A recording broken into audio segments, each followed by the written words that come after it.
परसों अपने पटना के प्रेस में मैंने कहा था कि ये महा लूट अगाड़ी है।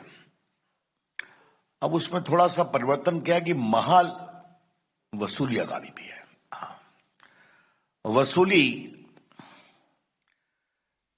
वो एक कहावत है ना, democracy is for the government, for the people, by the people, है ना। तो एंड ऑफ द पीपल। तो महाराष्ट्र गवर्नमेंट इज ऑफ वसूली, फॉर वसूली, बाय वसूली। ये इसका टेक्स्ट बुक केस वहां पर आ रहा है। अब देखिए बातें कैसे निकलती हैं।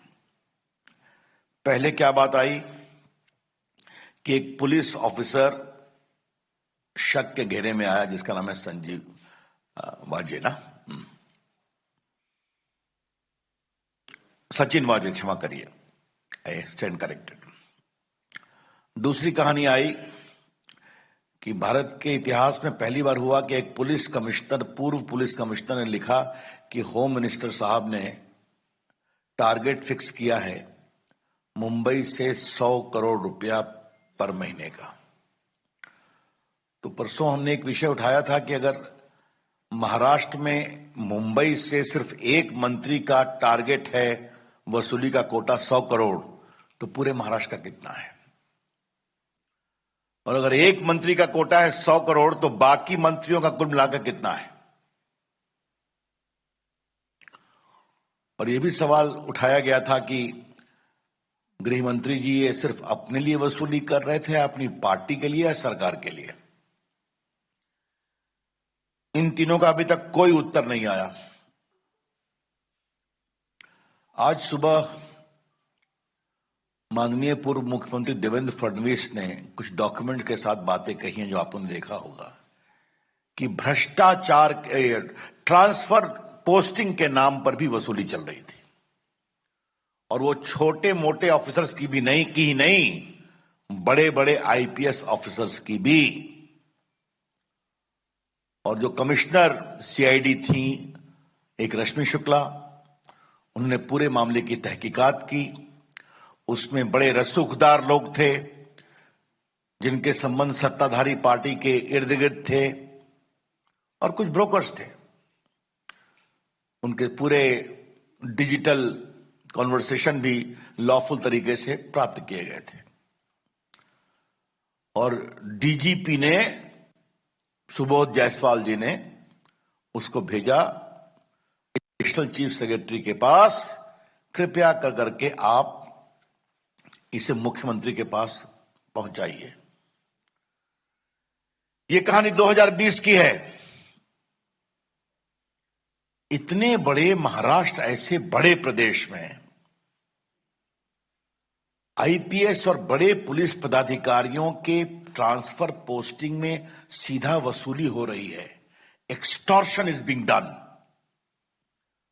हमें उम्मीद थी कि मुख्यमंत्री कार्रवाई करेंगे, लेकिन दोषियों के खिलाफ कार्रवाई करने की बजाय एक ऑनेस्ट, बहादुर महिला पदाधिकारी, रश्मि शुक्ला नाम है शायद, उसको सिविल डिफेंस का डीजीपी बना दिया गया क्योंकि अपनी सीनियरिटी में वो उस स्तर पर पहुंच गई थी।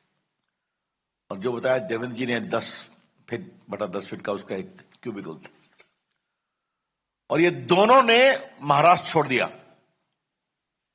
आज ये बताना जरूरी है कि ये दोनों डीजीपी और जो एक तो डायरेक्ट जनरल ऑफ पुलिस थे Subodh Jaiswal, I understand he is now in CISF DGP.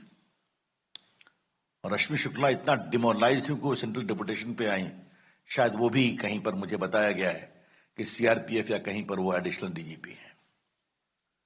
ये क्या हो रहा है महाराष्ट्र में? मतलब आप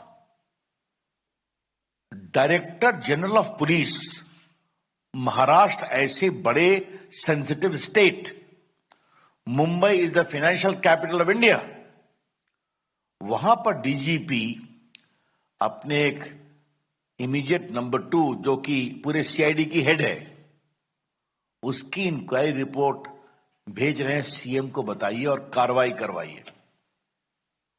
कार्रवाई तो दूर, दोनों इन ईमानदार अफसर्स को पनिश किया गया. Well, this is the latest word now that's coming from Union Minister Ravi Shankar Prasad.